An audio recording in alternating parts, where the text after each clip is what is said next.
स्वागत है आप सभी का नवल एजुकेशन पॉइंट पर। आज हम वैश्वीकरण के अंतर्गत सबसे पहले टॉपिक संरचनात्मक समायोजन कार्यक्रम को समझेंगे, जिसे सैप के नाम से भी जाना जाता है। तो चलिए शुरुआत करते हैं। 1970 के दशक में विश्व को पहला तेल आघात लगा, जब तेल और पेट्रोलियम उत्पादों के दाम तेजी से बढ़ गए।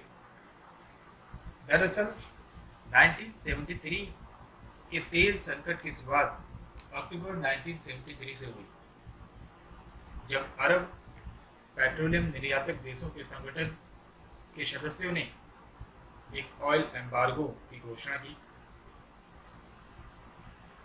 तो इससे तेल और पेट्रोलियम उत्पादों के दाम तेजी से बढ़े, विश्व की अर्थव्यवस्था मंदी में डूब गई। अल्प विकसित और विकासशील देशों की अर्थव्यवस्थाएं इससे पूरी तरह प्रभावित हुई। भुगतान शेष की प्रतिकूलता का सामना उन्हें करना पड़ा। इनमें से कुछ देश ऋण जाल में फंस गए। इसको आप ऐसे भी समझ सकते हैं। पहले तो भुगतान शेष को समझना होगा आपको। भुगतान शेष को समझे बिना ये सब संरचनात्मक समायोजन कार्यक्रम समझ में नहीं आएगा। तो भुगतान शेष क्या है? अंतर्राष्ट्रीय स्तर पर सामान्यतः सभी देश एक दूसरे के साथ माल का आयात निर्यात करते हैं, सेवाओं का आदान प्रदान करते हैं और मनी का भी लेन देन करते हैं। इस प्रकार हम कह सकते हैं कि एक निश्चित अवधि के बाद इन सभी मदों पर लेन देन का यदि हिसाब निकाला जाए, इन सभी मदों का मतलब कि जो आपके गुड्स हैं, वस्तुएं हैं, सर्विसेज हैं और जो मनी का लेन देन हो रहा है, यदि इनका हिसाब निकाला जाए तो किसी एक देश को दूसरे से भुगतान लेना शेष होता है एक निश्चित अवधि के बाद। जैसे कि हम एक साल बाद निकाल रहे हैं, तो ऐसा हो सकता है कि उस निश्चित अवधि में जब हम हिसाब निकाल रहे हैं तो तब हो सकता है किसी एक देश का दूसरे देश से कोई बकाया हो, तो भुगतान लेना शेष होता है और दूसरे देश को किसी न किसी तीसरे देश का भुगतान चुकाना शेष रहता है। जैसे भारत अमेरिका और हम चाइना को देख लेते हैं। भारत ने अमेरिका को भुगतान करना है एक निश्चित अवधि में, जब भुगतान का हिसाब निकाला जा रहा है, और उसी अवधि में अमेरिका ने चीन का भुगतान करना है। तो इस तरीके से किसी न किसी भुगतान देश का एक दूसरे से कोई ना कोई भुगतान क्या होता है, चुकाना शेष रहता है। विभिन्न देशों के बीच इस प्रकार के पारस्परिक लेन देन के शेष को बैलेंस ऑफ पेमेंट्स कहते हैं, यानी कि भुगतान शेष कहते हैं। इसमें आयात और निर्यात की मदें होती हैं। यदि आयात का मूल्य निर्यात के मूल्य से ज्यादा है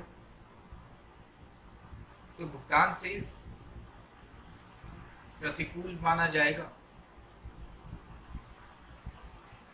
इसके विपरीत यदि निर्यात का मूल्य आयात के मूल्य से ज्यादा है तो भुगतान शेष अनुकूल स्थिति में समझा जाएगा। लेकिन यहाँ पर 1970 के दशक में अल्प विकसित और विकासशील देशों का भुगतान शेष प्रतिकूल स्थिति में देखा गया, यानी कि आयात का मूल्य निर्यात के मूल्य से ज्यादा था। तो जब आयात का मूल्य निर्यात के मूल्य से ज्यादा है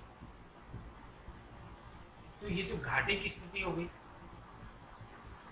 यानी कि देश में पैसा कम आ रहा है लेकिन देश से पैसा ज़्यादा जा रहा है, तो ऐसे में जो विदेशी मुद्रा का भंडार है उस देश का, वो धीरे धीरे खाली होता जाएगा। और आमदनी कम है लेकिन खर्च ज़्यादा है। इसके लिए वो देश लोन लेने के लिए मजबूर है, ऋण लेने के लिए मजबूर है। और ऋण किससे लेंगे? देशों से लेंगे या किसी अन्य अंतर्राष्ट्रीय संस्था से लेंगे। तो जब ये देश राहत सहायता के लिए अंतर्राष्ट्रीय मुद्रा कोष के पास पहुंचे, आईएमएफ के पास पहुंचे, तो कोष ने ऋण स्वीकार करते समय इन ऋणी देशों को संरचनात्मक समायोजन कार्यक्रम लागू करने को कहा। मैं ये बात मानकर चल रहा हूं कि आपको अंतर्राष्ट्रीय मुद्रा कोष के बारे में पता होगा।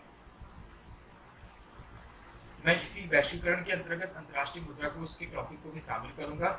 आने वाली वीडियोस में अंतर्राष्ट्रीय मुद्रा कोष की वीडियो भी शामिल होगी। यहाँ से अब आपको समझना चाहिए कि संरचनात्मक समायोजन कार्यक्रम किसने लागू किया। संरचनात्मक समायोजन कार्यक्रम को लागू करने के पीछे क्या वजह रही, ये अभी तक हमने यहाँ पर समझा। एक बार फिर से समझ लेते हैं कि 1970 के दशक में आए तेल संकट की वजह से अल्प विकसित और विकासशील देशों की अर्थव्यवस्थाएं पूरी तरह प्रभावित हुई। इससे उनका भुगतान शेष प्रतिकूल स्थिति में देखा गया। विदेश ऋण जाल में फंस गए। ऐसी स्थिति में इन देशों ने ऋण सहायता के लिए, राहत सहायता के लिए अंतर्राष्ट्रीय मुद्रा कोष से सहायता मांगी, उसके पास पहुंचे। और अंतर्राष्ट्रीय मुद्रा कोष ने इन्हें ऋण देने से मना नहीं किया, स्वीकार कर लिया, लेकिन शर्त रखी कि आपको इन कार्यक्रमों को लागू करना होगा, संरचनात्मक समायोजन कार्यक्रमों को लागू करना होगा। अब हम आगे यही समझेंगे कि संरचनात्मक समायोजन कार्यक्रम के तहत क्या हुआ। लेकिन उससे पहले एक दो चीजें हम और समझ लेते हैं अच्छी तरीके से। आखिर विकासशील देशों पर तेल आघात का इतना गहरा आघात क्यों लगा? विकसित देशों पर भी लगा, लेकिन अपेक्षाकृत कम। विकासशील देशों पर ज्यादा प्रभाव देखने को मिला। ऐसा क्यों? ऐसा इसलिए क्योंकि विकासशील देशों ने प्रतिस्थापन मॉडल को अपनाया। प्रतिस्थापन मॉडल को अपनाया। इस मॉडल की सबसे बड़ी कमी क्या है कि इसमें निर्यात हतोत्साहित हो जाता है, निर्यात को बढ़ावा नहीं मिलता। ऐसे ही हुआ, इस मॉडल ने निर्यात बढ़ने के आसार पर पानी फेर दिया। दरअसल होता क्या है प्रतिस्थापन मॉडल के अंतर्गत, उसको समझ लेते हैं। जो देश इस प्रतिस्थापन मॉडल को प्रस्तुत करता है या लागू करता है अपने देश में, वह इस मॉडल के द्वारा संबंधित वस्तुएं जो भी वो निर्धारित करता है वो देश, उन वस्तुओं पर आयात प्रतिबंध लगा देता है, ताकि वो जो उस देश के भीतर के जो उद्योग हैं, जो उसके घरेलू उद्योग हैं, उनको बढ़ावा मिले। इसलिए वो आयात पर मात्रात्मक प्रतिबंध लगा देता है, वो देश जो प्रतिस्थापन मॉडल को अपना रहा है।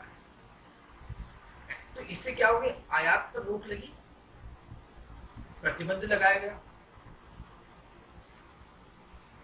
तो किस पर ज्यादा ध्यान दिया जा रहा? अपने देश पर ज्यादा ध्यान दिया जा रहा। लेकिन इस प्रतिस्थापन मॉडल की सबसे बड़ी कमी क्या है इसकी सबसे बड़ी कमी ये है कि जो घरेलू उद्योग हैं वो प्रतिस्पर्धात्मक नहीं बन पाते, उनको वो माहौल नहीं मिल पाता कंपटीशन का। इसलिए वस्तुओं की गुणवत्ता पर संदेह करना लाजमी है। वस्तुओं की गुणवत्ता सुनिश्चित नहीं हो पाती तो निर्यात कैसे बढ़ेगा? तो इस मॉडल ने निर्यात बढ़ने के आसार पर पानी फेर दिया। और जरा सोचिए, अभी हमने पढ़ा था, यदि निर्यात हतोत्साहित हो रहा है, निर्यात बढ़ने के आसार पर पानी फेरा जा रहा है, तो इससे भुगतान संतुलन की स्थिति कैसी होगी? प्रतिकूल होगी। अनुकूल होगी, प्रतिकूल? प्रतिकूल होगी, क्योंकि निर्यात का मूल्य आयात के मूल्य से कम होगा। तो ये देश मंदी की स्थिति में थे, आयात इनका बढ़ रहा था। आयात एक, देखो, प्रत्येक देश एक आत्मनिर्भर तो नहीं हो सकता ना हर चीजों में, तो उसे कुछ चीजें तो आयात करनी पड़ती।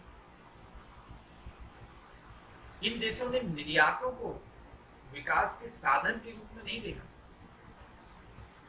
निर्यात के द्वारा क्या हो सकता है वो आप अभी समझ चुके हैं कि यदि निर्यात बढ़ रहा है तो भुगतान संतुलन की स्थिति प्रतिकूल अनुकूल होगी और इससे देश में विदेशी मुद्रा का भंडार बढ़ेगा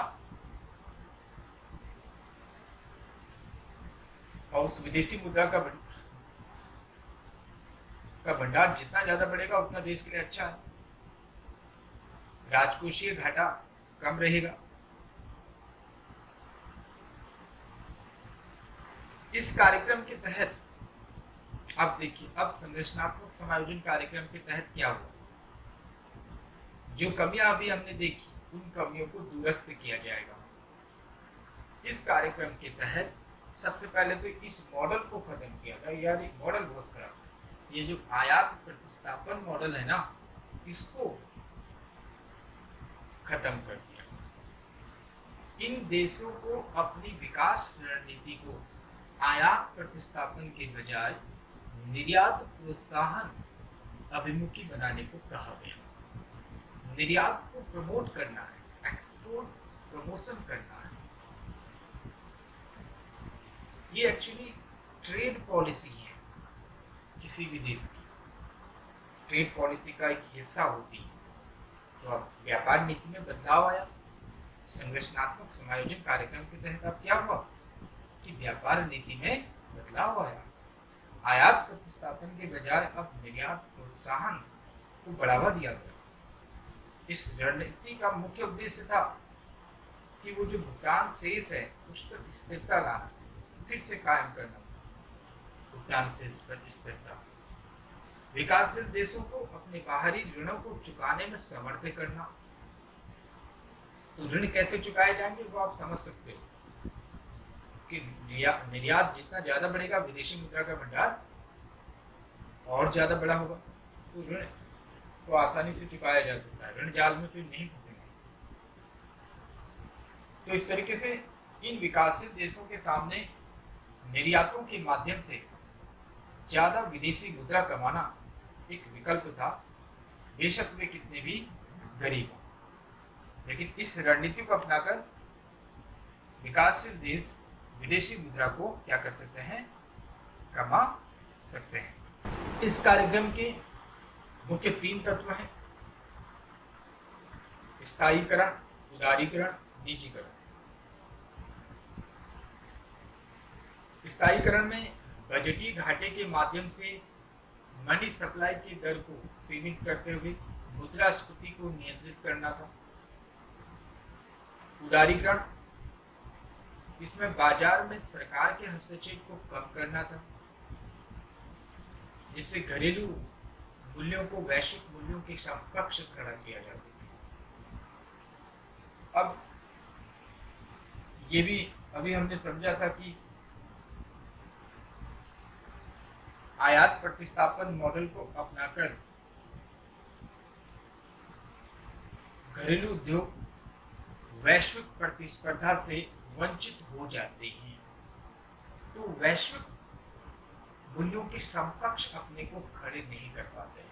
राज्य का हस्तक्षेप कम होगा तो निजी क्षेत्र और बढ़ेगा, और निजी क्षेत्र के बढ़ने से प्रतिस्पर्धा और बढ़ेगी, और जो घरेलू मूल्य हैं वो वैश्विक मूल्यों के समकक्ष खड़े किए जा सकेंगे। निजीकरण, तो इसके लिए क्या करना पड़ेगा, जो सार्वजनिक उपक्रम हैं उनका निजीकरण करना होगा, इससे गुणवत्ता को बढ़ाया जा सकेगा।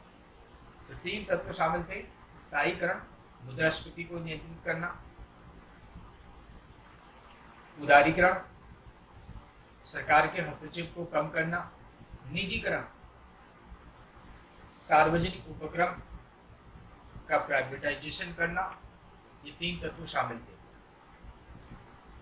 तो इस सैप पैकेज में, सैप संरचनात्मक समायोजन कार्यक्रम, निम्नलिखित उपायों का एक मिश्रण है। जैसे राज्य और सरकारी उद्यमों का निजीकरण, अभी हमने समझा था।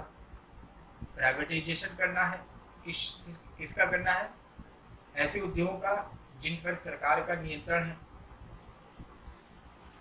क्यों? ताकि जो अक्षमताएं हैं और सरकारी संरक्षण है अथवा एकाधिकार वो कम हो जाए। व्यापार उदारीकरण, ताकि स्वदेशी बाजार खुले और स्थानीय उद्योग विश्व बाजार प्रतिस्पर्धा में सामने आए, तथा विदेशी जो व्यापार है उसमें वो और आगे बढ़े, विदेशी मुद्रा को अर्जित किया जा सके। घरेलू मांग प्रबंधन, इसका उद्देश्य समुचित मांग को प्रवाही बनाकर कुछ खर्चों में कटौती करना था। तो ये कैसे किया जा सकेगा? मौद्रिक नीति के द्वारा किया जा सकेगा। संकुचित मौद्रिक नीतियों के माध्यम से इस कार्य को आगे बढ़ाया गया।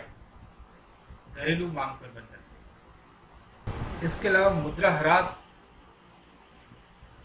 ताकि आयात मूल्यों को बढ़ाकर निर्यातों को अधिक स्पर्धात्मक बनाकर भुगतान शेष का उचित उपयोग किया जा सके। मुक्त बाजार मूल्य, ताकि खाद्य, उर्वरक और विलासिता वस्तुओं पर आयात शुल्कों से होने वाली जो खींचातानी है वो बंद की जा सके।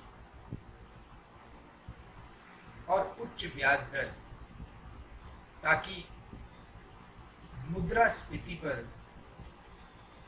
नियंत्रण किया जा सके। तो ये 6 उपाय शामिल थे सैप पैकेज के अंतर्गत। इन प्रस्तावों के साथ इन घोषणाओं को करने की भी सिफारिश की गई, जैसे कि श्रम बाजार की कार्यप्रणाली में संस्थागत सुधार करना,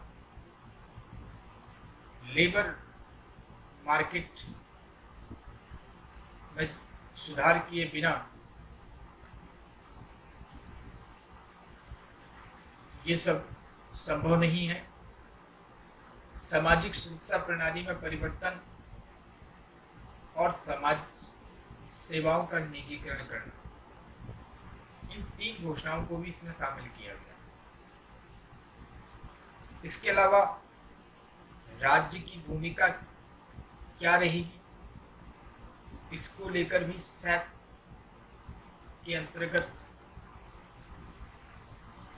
बात शामिल थी, और इस बात पर जोर दिया गया कि राज्य का हस्तक्षेप किन चीजों पर रहेगा, इसके लिए प्रतिबद्ध रहे। किन चीजों पर? जैसे कि सार्वजनिक सेवाओं के संगठन में जैसे कि रक्षा और न्याय आदि के मामले में, कानून व्यवस्था वाले शासन की स्थापना करने में राज्य का हस्तक्षेप हो सकेगा, और वो कार्य भी राज्य को ही करने होंगे जिन्हें निजी क्षेत्र नहीं करना चाहता है। निजी क्षेत्र जिन्हें करने में अनिच्छुक हो, ऐसे कार्यों को करने का काम भी किसका होगा? राज्य का होगा। राज्य की शक्ति को भले ही कम किया गया हो, लेकिन जीरो नहीं किया गया, न्यूनतम अवश्य किया गया है। तो राज्य का हस्तक्षेप किन मामलों में होगा? ये 3 मामले यहाँ पर शामिल हैं। तो इस तरह हम निष्कर्ष में कह सकते हैं कि सैप के द्वारा लागू किए गए नीतियों ने संपूर्ण विश्व में व्यापक वैश्वीकरण की प्रक्रिया के लिए राह बनाई, जिसने विभिन्न अर्थव्यवस्थाओं का एकीकरण किया। वैश्वीकरण से क्या हुआ है कि अर्थव्यवस्थाएं क्या हो चुकी हैं? एकीकृत हो चुकी हैं। समाजों का एकीकरण किया। कैसे? आज सूचनाओं का अविरल प्रवाह होता है, बिना रोक टोक के सूचनाएं, इंफॉर्मेशन इधर से एक देश से दूसरे देश जा सकती हैं।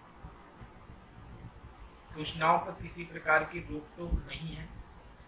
विचारों के माध्यम से, तकनीकों के माध्यम से, वस्तुओं, सेवाओं, पूंजी, वित्त और जनता, जनमानस के माध्यम से अर्थव्यवस्थाओं का एकीकरण और समाजों का एकीकरण हो सका है। तो वैश्वीकरण ने इस तरीके से एक नए युग का निर्माण किया, सूत्रपात किया, और संरचनात्मक समायोजन कार्यक्रम का इसमें बहुत महत्वपूर्ण योगदान है कि आज वैश्वीकरण विश्व की सच्चाई बन चुका है। वैश्वीकरण की कुछ कमियां भी हैं। वैश्वीकरण के अंतर्गत हम इन सब चीज़ों को भी समझेंगे कि वैश्वीकरण का किन क्षेत्रों में दुष्प्रभाव देखने को मिला है। आने वाली वीडियोज के अंतर्गत, वैश्वीकरण के अंतर्गत, हम इसके अन्य टॉपिक्स को भी शामिल करेंगे। तो मिलते हैं नेक्स्ट वीडियो में। Good bye.